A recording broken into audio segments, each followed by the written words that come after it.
Halo para pemburu manhwa, tanpa basa-basi lagi Mimin akan melanjutkan cerita sang kesatria bayangan yang regresi ke dalam tubuh bocah pembuat onar.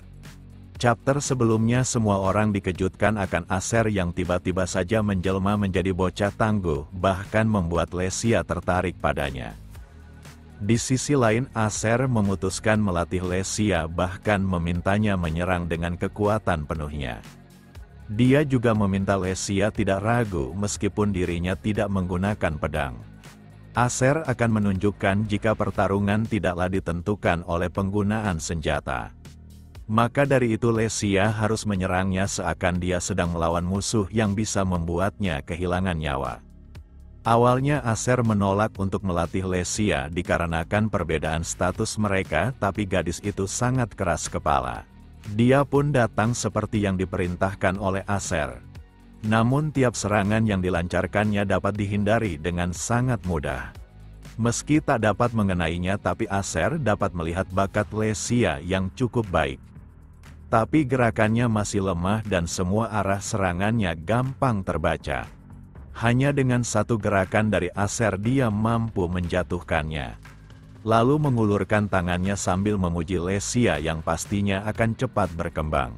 Di masa lalu Aser telah bertemu dengan orang-orang bakat yang percaya diri pada kemampuannya namun malah dikalahkan.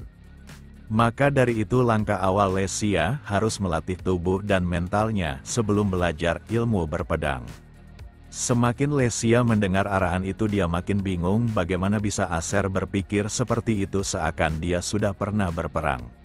Saat berhasil menghentikan pergerakan Lesia, dia menegaskan jika ilmu berpedang dan latihan adalah dua hal berbeda. Dalam pertarungan nyata pedang takkan selalu menolong penggunanya. Maka dari itu Lesia harus belajar mengontrol emosinya saat berada dalam bahaya dengan melawan musuh. Cara terbaik adalah mengontrol pedang lawan dengan mengandalkan fleksibilitas dari ayunan pedangnya. Teknik ini sangat sederhana tapi akan sangat berguna dalam pertarungan nyata. Lesia mengerti dan tiap kali dia melihat Aser mengayunkan pedangnya, dia seperti sosok instruktur berpengalaman. Saat latihan usai Lesia terlihat sangat berantakan, bahkan berjalan cukup sulit baginya. Dia tak menduga jika Aser akan memperlakukan gadis bangsawan seperti dirinya dengan cara ekstrim. Tak hanya itu, Aser memiliki stamina luar biasa seakan dia bukanlah manusia. Meski latihan itu melelahkan, tapi Lesia dapat merasakan perubahan dalam dirinya. Di saat yang sama Lucky telah berada di depannya dengan rasa kesal disebabkan adiknya yang bermain dengan pelayan. Namun Lesia tak peduli anggapan kakaknya karena berlatih pedang dengan Aser sangat menyenangkan. Kakaknya mengingatkan jika tindakan adiknya akan menodai nama kaum bangsawan. Seharusnya dia berlatih dengan para instruktur kekaisaran, bukannya berada dalam kendali seorang pelayan. Hal itu memancing amarah Lesia, bahkan dia tak segan mengarahkan pedangnya. Lucky yang panik meminta adiknya berhenti kehilangan akalnya karena dia bisa melukai calon penguasa di wilayah ini. Di sela itu Haiban datang dan tak menyangka akan menyaksikan pemandangan yang menarik. Lalu Rebar meminta putrinya menjaga sikapnya jika ingin Aser tetap berada di kastil. Lesia mengerti, tapi dia penasaran siapa sosok yang datang bersama ayahnya. Haiban menahan tawanya disebabkan keluarga kekaisaran benar-benar menarik. Meski tak mengenal orang itu, tapi Lesia dapat merasakan energi yang tak biasa darinya. Kemudian dia dikejutkan saat Lucky memberikan penghormatan kepada sang Swordmaster di hadapannya. Seketika Lesia tercengang karena julukan sang Swordmaster hanya diberikan kepada mereka yang telah mencapai puncak seni berpedang. Di kekaisaran sendiri hanya terdapat beberapa orang yang bisa mencapainya dan mereka diberi pangkat yang tak terhingga. Tanpa basa-basi Lucky mengungkapkan dia sangat mengagumi aksi heroik sang Swordmaster di masa lalu dan dia ingin menjadi muridnya.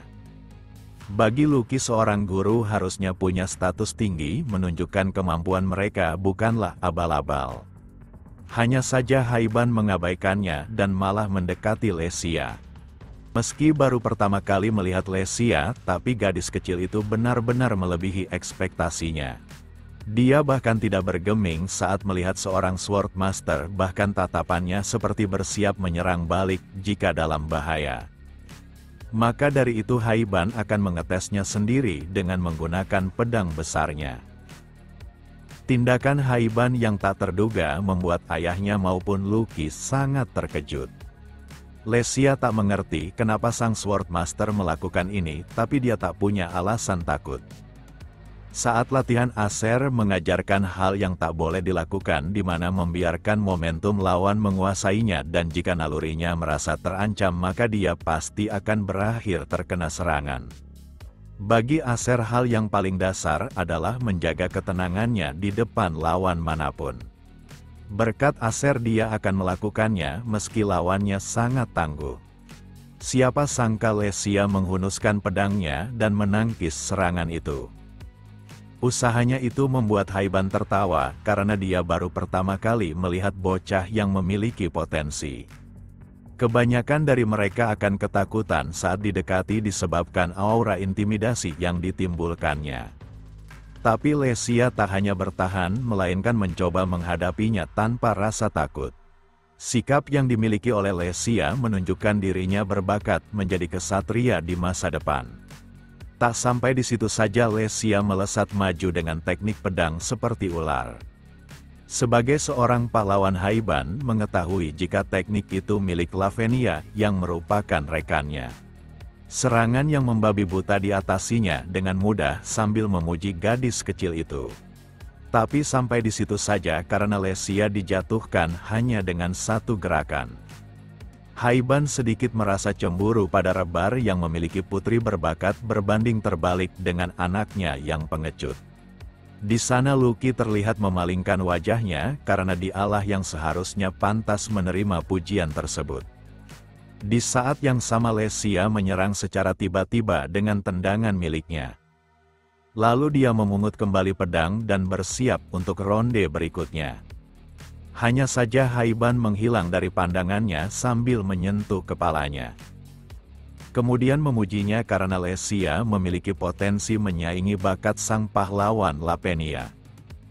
Menyerang saat musuh lengah juga merupakan suatu keahlian dan dia berharap Lesia memberitahu siapa yang mengajarinya.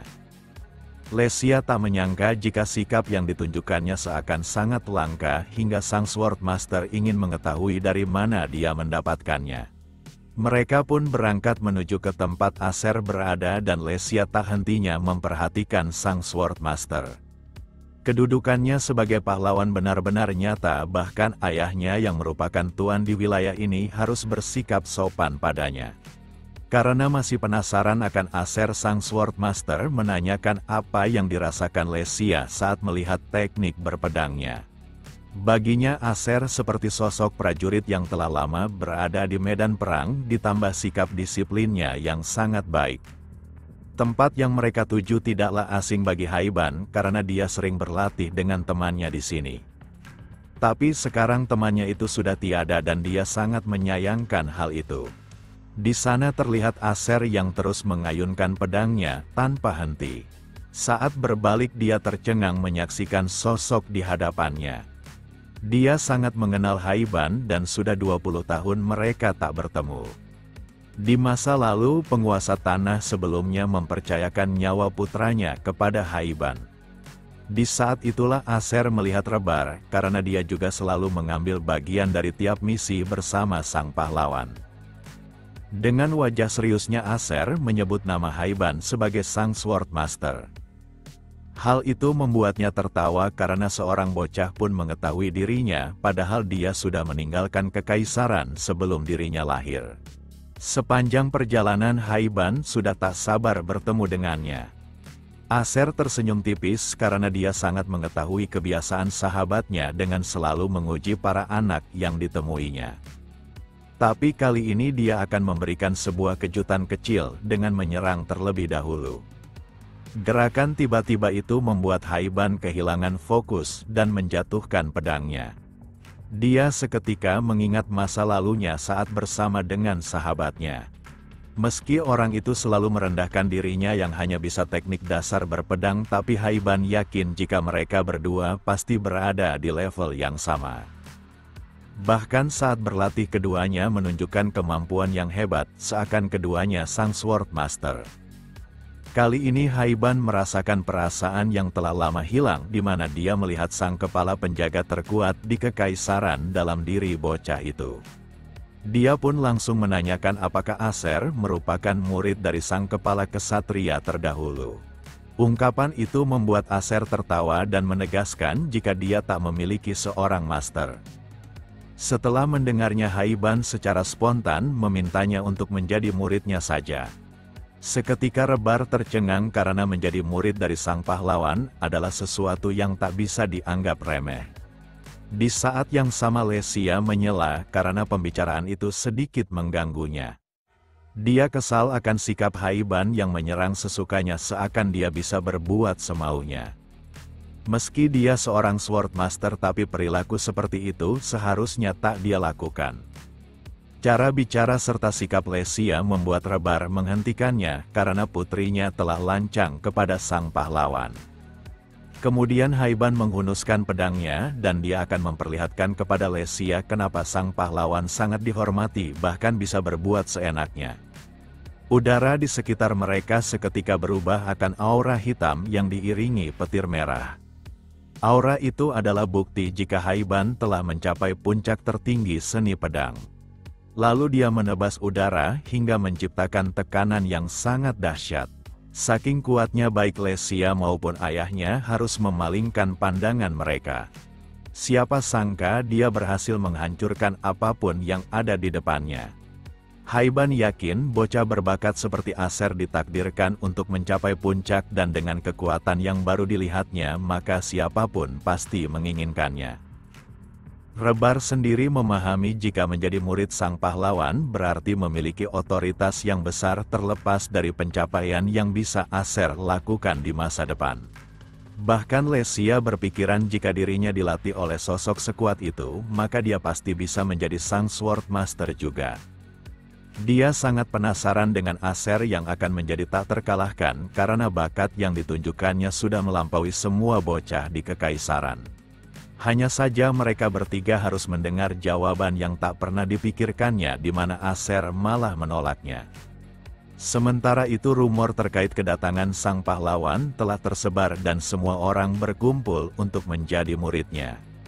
Namun mereka semua dihentikan oleh Karon dengan mengatakan jika sang pahlawan sangat sibuk. Di sisi lain Acer terus mengayunkan pedangnya.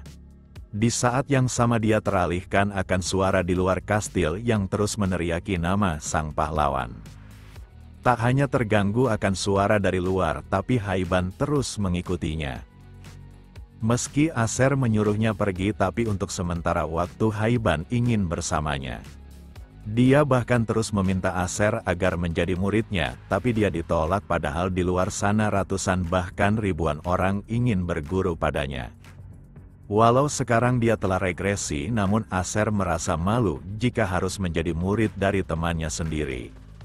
Maka dari itu dia menyarankan agar Haiban mengajari Lesia saja. Namun siapa sangka Haiban telah menawarinya, tapi Lesia juga menolaknya karena telah mengakui seseorang. Seketika Acer paham jika Lesia ingin belajar darinya dengan menyiapkan kesempatan menjadi murid sang Sword Master. Pada malam hari terlihat Lucky yang berjalan di tengah kota setelah mabuk. Dia merasa tidak berguna menjadi bangsawan karena sang pahlawan pun lebih tertarik pada adiknya. Rasa amarah Lucky yang membara terus menggerogoti tubuhnya disebabkan teringat wajah Acer. Jika saja Acer tidak ada, maka hidupnya pasti takkan berantakan seperti ini. Di saat yang sama hal tak terduga terjadi di mana kabut hitam menyelimutinya. Beberapa saat kemudian Lucky terbangun di sebuah reruntuhan. Tak hanya itu, dia dikejutkan akan suara yang tiba-tiba terdengar. Siapa sangka sosok misterius telah tiba di belakangnya dan dia akan membantunya. Keesokan harinya Lesia mengatakan kepada Acer jika tak menyukai Pak Tua Haiban. Namun Aser merasa jika Lesia seharusnya memberikan rasa hormat karena orang itu adalah sang pahlawan yang telah menyelamatkan dunia. Baginya menjadi murid sang pahlawan merupakan keputusan yang tepat dan Lesia pasti takkan menyesalinya. Tapi Lesia telah memutuskan jika dia akan menjadi murid Aser, bahkan dia sangat menghormatinya dibandingkan para instruktur di kekaisaran. Jadi dia berharap Aser tak selalu memandang rendah dirinya karena bakatnya adalah sesuatu yang membuat semua orang iri. Meski begitu Aser tetap merasa tak berbakat karena semua ilmu pedang di dunia diciptakan oleh para pahlawan. Tiap generasi memiliki pahlawan dan mereka terus mengembangkan ilmu pedang itu hingga semua orang ketergantungan. Berbanding terbalik dengan dirinya yang hanya bisa mempelajari ilmu pedang kekaisaran yang diketahui para prajurit biasa. Tapi kecintaannya yang begitu besar terhadap pedang membuatnya tak menyerah dengan terus mengayunkan pedang sampai akhir hayatnya. Lalu dia menanyakan kenapa Lesia memilihnya padahal mereka hanyalah bocah yang hampir seumuran. Semua itu bukanlah tanpa alasan karena berkat Aser dia mampu menangani tekanan yang diberikan oleh sang pahlawan. Meski latihan mereka belum lama tapi Lesia merasakan peningkatan yang drastis seakan Aser seorang instruktur terbaik. Di sela itu Haiban datang dengan membawa sebuah hadiah untuk Aser. Jika Aser hanya terpaku pada pedang saja maka takkan bisa menguasai senjata lainnya. Hal itu tidaklah salah tapi tak sepenuhnya benar. Meskipun Aser hanya mempelajari ilmu pedang sederhana, tapi dia bisa menerapkannya pada senjata lain. Dia telah bertarung dengan iblis menggunakan berbagai senjata karena pedang tak selamanya berada dalam genggamannya. Haiban yakin jika Aser akan menyukai pemberiannya karena benda itu akan sangat berguna. Hanya dengan mengeluarkan energinya sambil membayangkan sebuah senjata maka benda sihir itu akan mewujudkannya. Benda aneh yang luar biasa itu bahkan mengejutkan Lesia. Sarung tangan sihir itu adalah benda penyimpanan senjata dan saat ingin melakukannya maka penggunanya hanya perlu membayangkannya. Aser juga yakin sarung tangan sihir itu sangat istimewa, tapi kenapa dia memberikan sesuatu yang berharga ini? Lalu Haiban tersenyum karena senjata itu sebenarnya dibuat untuk temannya yang telah lama meninggal. Dia berharap agar Aser mewarisi semangat temannya itu dan dia akan menjadi pelindung kekaisaran. Kemudian Lesia menanyakan orang seperti apa teman Haiban itu hingga dia sangat peduli padanya. Haiban memberitahu jika temannya juga pengguna pedang kekaisaran dan dia sangat mengaguminya. Meskipun semua orang menganggapnya tidak berbakat, tapi dia terus mengayunkan pedangnya hingga ke titik yang luar biasa. Di masa lalu Aser selalu menjaga jaraknya dengan para pahlawan karena berpikir dia tidak pantas bersama mereka. Dia sangat senang mengetahui kenyataan jika Haiban benar-benar menganggapnya seperti teman. Setelah melihatnya Haiban teringat akan temannya itu dan masih berharap dia bersedia menjadi muridnya. Untuk menghargai Haiban maka Aser menyetujuinya namun bersifat sementara saja. Tanpa basa-basi Aser mengajaknya untuk berlatih karena sangat ingin merasakan kehebatan sang penyelamat dunia.